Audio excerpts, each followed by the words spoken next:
So we bought this new stove, and already it's less than a month old. I'm starting to see that it's getting a little grimy and scratched. That's why we got this, the cooktop cleaning kit. Let's open it up and see what it comes with.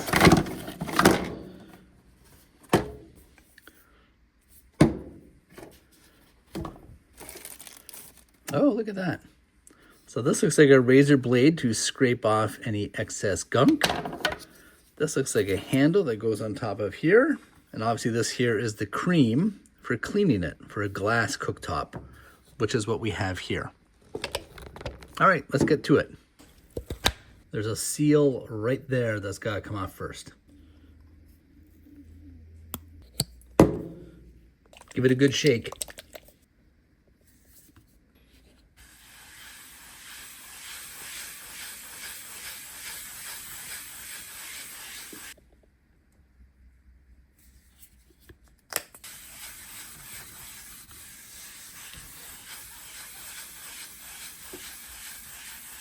Okay, it's a bit like polish, like car polish.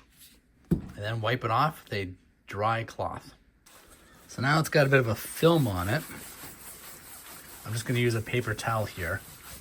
Admittedly, my stovetop wasn't that dirty, but you can see what it's picked up. Oh yeah, look at that. Okay, there's the afterwards. I'd say that turned out pretty well, actually. So that's what you get with the Weiman cooktop cleaning kit.